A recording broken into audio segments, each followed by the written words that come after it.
पहुंचे तो अभी संविधान की दुआएं दे रहे थे। आवाज दो,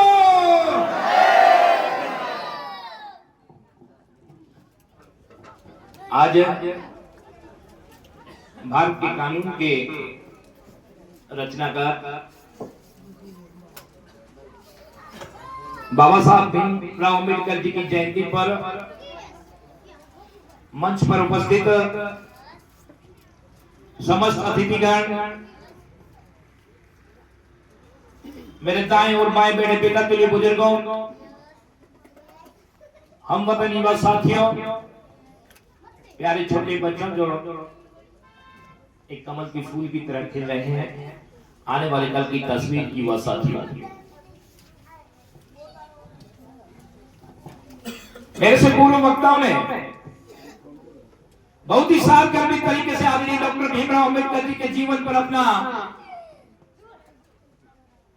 पाथे रखा, एक एक बात आपके सामने रखी। मैं धन्यवाद देना चाहूंगा मेघवाल विकास कमेटी को। जब से ये संस्था बनी, राजन भाई में सामाजिक समरसता की एक लोह यहां पर जल करके सामने आई, वो लोह आज जिंदा है। निहायत ही धन्यवाद के पात्र हैं मेघवाल विकास कमेटी, जिन्होंने इस गांव में एक नई दिशा देने का काम किया। मैं पूरी टीम का दिल की गहराइयों से स्वागत और अभिनंदन करता हूं। कमेटी के अध्यक्ष आदरणीय छेलाराम जी, पूर्व अध्यक्ष दामोदर जी भाई साहब, कोषाध्यक्ष युवराज जी, चेनाराम जी, तेजाराम जी, भिखाराम जी, ऐसे असंख्य नाम मैं मंच से नहीं ले पाऊंगा, पर आप लोगों की मेहनत को देखकर आपको हार्टली सैल्यूट करता हूं। आज के दिन 1891 को हिंदुस्तान के सूर्य का उदय होता है, एक ऐसा सूर्य जो पूरे विश्व पर प्रकाश डालता है, दुनिया के कई बड़े बड़े दिग्गजों को सोचने पर मजबूर कर देता है। ये व्यक्ति है क्या जिनके अध्ययन को, जिनके लिखे हुए ग्रंथों को, जिनके 9 भाषाओं का ज्ञान, दुनिया उनके नेतृत्व को देखकर के संतुलित रह गई थी।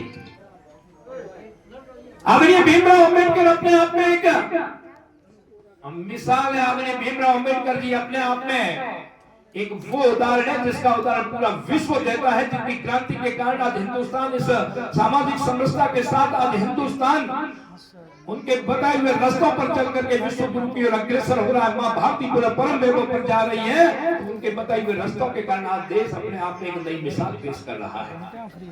आदरणीय जगदान जी के व्यक्तित्व को सुनकर के अपने आप में मैं गौरवान्वित महसूस कर रहा था। वो कह रहे थे और उनके तर्कों को सुना होगा आपने कि एक ही तालाब पर जब कुत्ता पीता और इंसान को रोका जाता है तो उनके दिल पर क्या बीतती है, उन भेदभाव को खत्म करने का काम भी किया। तो आदरणीय डॉक्टर भीमराव अम्बेडकर जी ने अपने सत्याग्रह, अपने लेखन की बदौलत किया। अरे हम क्यों दूर होते जा रहे हैं? हम किससे दूर हो रहे हैं? जब बात मैं मेघवाल समाज की तरफ, आपकी तरफ इशारा करता हूं, बात मैं यहाँ बैठे हुए दलित समाज की ओर करता हूं, तो हिंदू धर्म की ध्वजा को हरा रखने का काम किसी ने किया? तो बैठे हुए आप लोगों ने किया। जब जब जरूरत पड़ती है, मरने से लेकर के भजन पर समझा तक, तो वहां आकर के धर्म की ध्वजा को कोई हरी रखता है, नीचे ला करके रखते हैं, धर्म को जिंदा रखने का काम कोई करते हैं। तो मेघवाल समाज करता है, क्यों हमसे हम दूर हो रहे हैं? मन को सोचने का विषय आ गया। हमें चिंतन करना चाहिए, हमें मंथन करना चाहिए। जब से ये देश आजाद हुआ तब इन राजनीतिक पार्टियों ने हमें अपनों को दूर करने का काम किया। जब एक तालाब पर कुत्ता पानी पी सकता है, हिंदुस्तान का इंसान नहीं पी सकता था, उस समय का दुर्भाग्य रहा। वो बातें हम भूल चुके हैं। आज इस देश को मजबूत बनाना है, भारत को पुनः विश्व गुरु के सिंहासन पर ले जाना है, मां भारती को परम वैभव पर ले जानी होगी। आओ हम सब मिलकर के सामाजिक समरसता के साथ, भगत सिंह पैदा होने चाहिए पर दूसरे के घर में पैदा होने चाहिए। ये अपने घर से शुरुआत करनी होगी, अपने घर से इस आग को शुरुआत लगानी होगी। मैं ताकत और शिद्दत के साथ कहता हूं कि मैं मेरे घर में ये कभी भाव नहीं रखता हूं। आओ हम सब मिलकर के, मैं कई बार अपने बुजुर्ग आते कहता हूँ ना, मैं कहे भैया क्यों? जब कोई बड़ा नेता आता है हमारे घर में, मेघवाल समाज का होता, हम पलक पावड़े बिछा देते हैं, उनके स्वागत में खड़े होते हैं।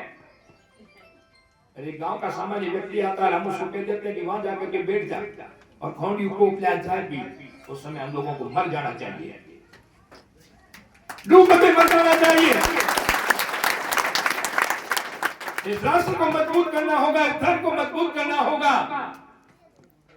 तो आओ हम सब एक दूसरे के गले मिलकर के, आओ हम सब एक साथ होकर के, एक ही थाली और एक लोटे के साथ आगे बढ़ेंगे। जब भारत मजबूत होगा, हम अगर जातियों में बट गए, हम टुकड़ों में बट गए, तो ये बिच्छू जैसे देश हमारे को डंक मारने के लिए तैयार हो जाएंगे। ये संदेश कोई देकर के गए हैं, आदरणीय डॉक्टर भीमराव अंबेडकर जी देकर के गए। मैंने एक किताब में पढ़ा था, जब धारा 370 लिखी जा रही थी, तब उस समय के तथाकथित प्रधानमंत्री पंडित जवाहरलाल नेहरू को कहा था डॉक्टर भीमराव अंबेडकर जी ने कि हिंदुस्तान में नरक बनेगी, और वो नरक बनी। ऐसे दूरदर्शी इंसान थे डॉक्टर भीमराव अंबेडकर जी। उनके बताए हुए तर्कों को, उनके बताए हुए रास्तों को अगर हिंदुस्तान में लागू कर देते तो आज ये भारत दुनिया का सर्वश्रेष्ठ देश होता, आज ये भारत दुनिया का ताकतवर देश होता। ऐसा रास्ता आदरणीय भीमराव अंबेडकर जी हमको बता करके गए थे। हम तो एक दूसरे से दूर कब थे? हम शुरुआत करते हैं रावल माल के भजनों से करते हैं, हम शुरुआत करते हैं रानी रूपा देवी की भजनों से करते हैं। यहाँ बैठे हुए एक एक व्यक्ति को ध्यान होगा कि रानी रूपा देवी के गुरु कौन थे, दारू में कौन थे। हम कैसे भूल जाते हैं? हम कैसे भूल सकते हैं दारू में को? वो हमारे आदर्श है, वो हमारे प्रेरणा पुंज है। उनको आदर्श मान करके हम आगे बढ़ेंगे तो आने वाले कल में हमें ठोकरें नहीं खानी पड़ेगी। मैं गारंटी के साथ इस मंच से खड़ा होकर के कहता हूं कि जब जब मेघवाल समाज आवाज देगा, आपका भाई आपकी आवाज बनकर अग्रिम पंक्ति में खड़ा रहेगा। आप जैसी जयंती होंगे, वैसी जयंतियां मनाने के लिए आपको कहीं जाने की जरूरत नहीं। आपका गांव सामाजिक समरसता का प्रतीक है। हम 36 कौम आपके साथ खड़ी होकर के आपकी आवाज बनकर आपकी हर जयंती के लिए खड़े हो जाएंगे। अरे कहां जाना है हमें आदर्श खोजने के लिए? 365 दिन हमारे समाज में इतने आदर्श हो गए हैं। हम संत रैदास को पढ़ लें, हम आदरणीय डॉक्टर भीमराव अंबेडकर जी को पढ़ लें, तो हमें किसी और आदर्श को खोजने की जरूरत नहीं। हमारा जीवन इन लोगों को पढ़ करके हम सफर कर सकते हैं। हम दुर्गादास को पढ़ लें, हम मदनलाल जी ढींगरा को पढ़ लें, हम महाराणा प्रताप को पढ़ लें, हम पन्ना धाय को पढ़ लें, पद्मिनी को पढ़ लें, तो हम सबका जीवन पूरा का पूरा सफल हो जाएगा। पर हम पढ़ते नहीं हैं। हम इस राजनीतिक बातों में फंस करके एक दूसरे की टांग खिंचाई करके एक दूसरे को दूर करने का प्रयास करते हैं। मेरे को कोई शर्म नहीं है। आइए हम सब साथ बैठ करके इस गांव में एक मिसाल पैदा करें, सामाजिक समरसता का वो भाव पैदा करें जिसका उदाहरण पूरा हिंदुस्तान दे। नहीं तो कम से कम जैसलमेर के तुम लोग कहें कि राजन भाई में और राजन भाई के लोगों के सामाजिक समरसता के भाव है, जो एक साथ बैठ करके इस गांव के निर्माण में, इस देश के निर्माण की बात करते हैं और एक दूसरे को गले लगाकर चलते हैं। यही बातें इस मंच से आदरणीय जेठूदान जी आपको कह रहे थे कि मेरी तर्कों के साथ बात है, और वही तर्क आपके बीच में रख रहे थे। बंधु, आजादी के बाद मैं जानता हूं किन समाजों ने क्या खोया, पर जब ध्यान में आपने जो समाज की आकर्षित करना चाहता हूं, मुझे दुख होता है, दर्द होता है। कभी कभी मैं युवाओं के साथ में बैठकर शेयर भी करता हूं कि समाज नशे की गर्त में डूबता जा रहा है। जो आज से 50 साल पहले हमारा समाज करता था, उस रास्ते पर आज आप लोग चल रहे हैं। ये बहुत कटु सत्य है, बहुत कटु सत्य आपके साथ में पेश कर रहा हूं। और आप उन लोगों के बीच में बैठकर ड्रग्स एमडी जैसे आप नशे कर रहे हैं। वो आपको डुबोने का काम कर रहे हैं, वो लोग भी समझ रहे होंगे वो कौन है। ऐसा नशा इस आपके क्षेत्र में पांव पसार रहा है जो आपके भविष्य को खराब करने का काम कर रहा है। सबसे बड़ी हमारी पूंजी वही होगी, हमारा जो भविष्य है, हमारा आने वाला कल है, वो अपना रास्ता छोड़ रहा है। आदरणीय भीमराव अंबेडकर जी को आप आदर्श मानते हैं कि नहीं मानते हैं? कितने लोग आदरणीय भीमराव अंबेडकर जी को आदर्श मानते हैं? तो कसम तुम्हें मां भारती की कसम आदरणीय डॉक्टर भीमराव अंबेडकर जी की, या अंबेडकर के हाथ खड़ा कर लो। इस देश के लिए हमारे पूर्वजों ने अपने प्राण न्यौछावर कर दिए। और जैसलमेर में तो आपके समाज के उदाहरण बता देता हूं, कैसे भूल सकते हैं अमर बलिदानी डॉक्टर रमन मेघवाल जी को, कैसे भूल सकते हैं देलासर के लाल को जिन्होंने हंसते हंसते सीने में गोलियां खाकर मां भारती को महफूज रखने के लिए अपने आप को बलिदान कर दिया।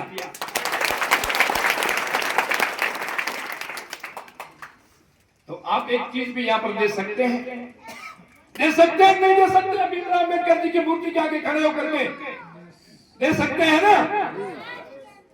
तो कसम मां भारती की कसम आपको डॉक्टर भीमराव अंबेडकर जी की, कितने लोग हैं जो बैठे बैठे हाथ खड़े करके ये कह रहे हैं कि आज के बाद किसी तरह का कोई नशा नहीं करेंगे। यही आपकी सच्ची श्रद्धांजलि होगी। हाथ खड़े कर दो, कूड़ बोल जाओ तो कोड़िया हो जाओ।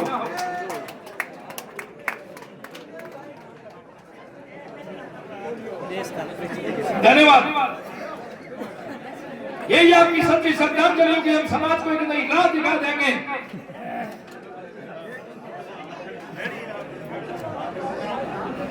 हम समाज को एक नई राह दिखा देंगे। अभी वक्ता के रहते कि जब बात शिक्षा की आती है, पहले आपके कई लोग अच्छी नौकरियों पर जाते थे। आज की तारीख का कंपटीशन आप जानते हैं, जितने भी युवा यहाँ पर खड़े हैं, आपके लिए भी चुनौती बहुत बड़ी हो चुकी है। तो आपसे मेरा निवेदन रहेगा कि आप लोग इस जीवन में सबसे इंपॉर्टेंट है तो वो शिक्षा है। और शिक्षा वो सैनिक का दूध है जो पिएगा वो दहाड़ेगा।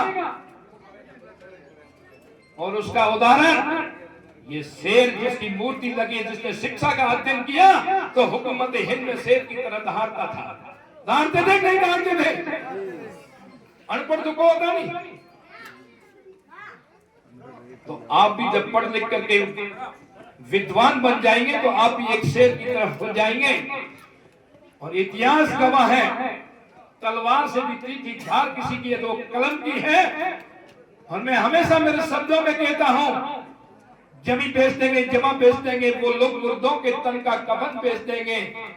थक गए कलम के सिपाही तो गद्दार हमारा हिंदुस्तान बेच देंगे, गद्दार हमारा हिंदुस्तान बेच देंगे। कलम की ताकत तलवार से भी तेज है बंधुओं, इसको आप ग्रहण कर लीजिए। शिक्षा बहुत जरूरी है। आज इस मंच पर खड़ा होकर के कहता हूं, जब जब आप मुझे आवाज दोगे तो सामाजिक समरसता के अलग लेकर एक लोह लेकर आपके बीच में खड़ा हो जाऊंगा।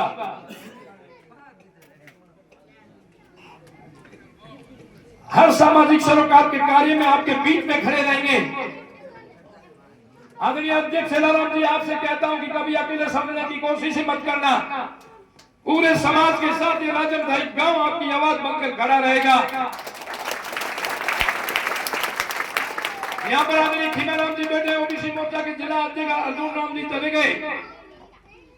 प्रदेश में भारतीय जनता पार्टी की सरकार है, देश में भारतीय जनता पार्टी की सरकार है। आदरणीय एमएलए साहब भी, हमारे आदरणीय एमपी साहब भी है। एमएलए साहब ने मुझे कहा भी था, खीमाराम जी से मैंने चर्चा की, यहाँ पर हमने एक कार्यक्रम रखा था बाबू जी का भजन संध्या का, कारण बस वो कैंसिल हो गया, हमको इमरजेंसी जयपुर जाना पड़ा था। और मुझे पूरा विश्वास है कि आदरणीय बाप जी और गजेंद्र सिंह से मिलकर जल्दी इसके चारों तरफ और बहुत बड़ी रकम ला करके इसको खुदा में रख देंगे। आप मांगोगे वो देंगे और निश्चित ही आप चाहोगे उतना दिला करके ही हम चैन की सांस लेंगे। कमेटी आज या कल एक बैठ करके चर्चा कर ले, हम लोग आदरणीय बाप जी से मिलेंगे और जितना आप चाहोगे उससे 21 दिलाने का मैं भीमाराम जी अर्जुन जी पटेल की भारतीय जनता पार्टी जाकर के काम को पूरा करेंगे। और सबसे बड़ी बात, मदन सिंह जिंदाबाद, मदन सिंह जिंदाबाद। सबसे बड़ी बात, हमारे पास ताकत इसी धरती का जय जन्मा लाल है, जिसके नीचे 2-2 एमएलए बैठते हैं। आज कारणवश मेरी भी बात हुई थी, जैसे में भारतीय जनता पार्टी कार्यालय में बड़ा कार्यक्रम में यहाँ उपस्थित नहीं हो पाए। इसी मेघवाल समाज का जया जन्मा इसी राजन भाई का लाल भारतीय जनता पार्टी का जिला अध्यक्ष है। 2 विधायक उनके नीचे बैठते हैं, हाथ पकड़ लेकर के जाएंगे एमपी और एमएलए साहब से, जितना चाहोगे उतना खिलाएंगे। इसलिए चिंता करने की कोई जरूरत नहीं है। हर समय आपकी आवाज बंद करके आपके लिए अग्रिम पंक्ति में खड़े रहेंगे। मैं धन्यवाद देना चाहूंगा एक बार पुनः कमेटी के अध्यक्ष आदरणीय छेलाराम जी का, दामोदर जी भाई साहब, युवराज जी, कोषाध्यक्ष छेनाराम जी, बीकाराम जी, तेजाराम जी ब्लॉक मेंबर, तुलसाराम जी, ये पूरी टीम है। क्या मैं तो आपके साथ बैठता रहता हूँ, जब भी आप फोन करते हो या पीछे अपनी मीटिंग करके बातचीत कर लेते हैं। आप सबका दिल की गहराइयों से स्वागत और अभिनंदन करता हूँ। मैं अपने आप में गौरवान्वित हूँ कि मेरे राजन भाई के युवा अब अपने आप में सक्षम हो चुके हैं, अपने आप में संगठित हो चुके हैं, एक कुशल नेतृत्व के साथ आगे बढ़ रहे हैं। लालू जी, आप सबका धन्यवाद करना चाहता हूं कि आपका जितना स्नेह और प्यार इस गांव के प्रति युवाओं का रहता है। जब जब कोई हमारा कार्यक्रम होता है, जब जब कोई ऐसी बात आती है, तो आप एक आवाज बन करके हमेशा साथ खड़े रहे। इसी तरह हम सब एक होकर के बीते हुए कालखंड को भूल जाएं। हम जैसे भी है, जो भी है, जहां आप बुलाओगे आपके बीच में बैठ करके खड़े रहेंगे, आपके बीच में उठेंगे, आपके बीच में बैठेंगे, वहीं खाएंगे, वहीं पिएंगे, कहीं कोई भेद नहीं रहेगा। हम थोड़ा डोगरा में की कड़ा मेरो था वहां पर भी थे ले पेटिंग बोतल लाख दो ये मन क्यों हरमीता कर। वो कालखंड था जो बीत गया, वो वक्त था जो चला गया। आओ हम सब मिलकर के एक दूसरे के गले लगे, मां भारती को पुनः परम वैभव पर ले जाएं, हिंदुस्तान को विश्व गुरु के सिंहासन पर आरूढ़ करें। ये देश मजबूत होगा, मां भारती मजबूत होगी, तो हम सब अपने आप में मजबूत हो जाएंगे। हम सब एकत्रित होते हुए मैं आदरणीय जेठूदान जी और बेटे सलम बाबा इनको कहना चाहता हूँ कि आप एक यहाँ पर लोग जला के गए थे, वो दीप इस समय अपने आप में एक विशाल रूप लेता हुआ जा रहा है। एक कमलपुर जी बाप जी और ये पूरी टीम माट साहब भाई साहब और ये सब मल्लार जी मंदिर में जाते हैं, भजन संध्या का आयोजन डेली करते हैं, गांव के माहौल को भक्तिमय कर दिया, शाखा लगवाते हैं। मैं निहायत दिल से बहुत हम लोग प्रसन्न। मैं तो कहता हूँ कि कोई हमारे लायक काम हो तो जरूर बताना, जब भी आप कहोगे आपके बीच में रहेंगे। शाखा के साथ जो डेली भजन संध्या अमोलक जी भाई साहब, बीकाराम जी और भीमो भी बजना और कलाकार बन गए, मन बहुत कुछ। तो मैं तो अपने आप में बहुत खुश होता हूँ। कमलपुर जी और उनकी पूरी टीम में बहुत अच्छा कार्य कर रही है। उस टीम के लिए कोई साज बाज और कोई और भी जरूरत हो, जितने धन की जरूरत है, तो कमलपुर जी मेरे सामने बैठे, मैं देख आप बता दीजिए, पूरी व्यवस्था मदन सिंह राजमथाई आपके लिए करते हैं। और इस लोगों को जिंदा रखना, बुझने मत देना। जो एक दीप आपने जलाया है, उससे लाखों दीप जलने चाहिए और नए नए दीपक पैदा हो जाने चाहिए। एक बार पुनः आप सबका दिल की गहराइयों से स्वागत और अभिनंदन करता हुआ आपके लिए इतना ही कहना चाहूंगा कि आप कभी रुकिए मत, थकिए मत, आगे बढ़ते जाइए। मां भारती के लाल हैं, इस देश का नाम रोशन करिए। ऐसी आप जयंतियां मनाइए, हम सब आपकी आवाज बनकर आपके बीच में खड़े रहेंगे। एक बार पुनः विश्व के महामानव भारत रत्न डॉक्टर भीमराव अंबेडकर जी के श्री चरणों में नमन करता हुआ अपनी वाणी को विराम दूं, उससे पहले इन छोटे छोटे बच्चों के लिए इतना ही कहना चाहूंगा कि बुझी समा फिर से चल सकती है, कश्ती तूफानों में गुजर सकती है, हिम्मत ना हार, मायूस ना हो, वक्त तेरा तकदीर बदल सकती है, वक्त तेरा तकदीर बदल सकती है। अगली जयंती में बदली हुई तकदीर के साथ यहाँ आएंगे, फिर मिलेंगे। जय हिंद, वंदे मातरम, भारत माता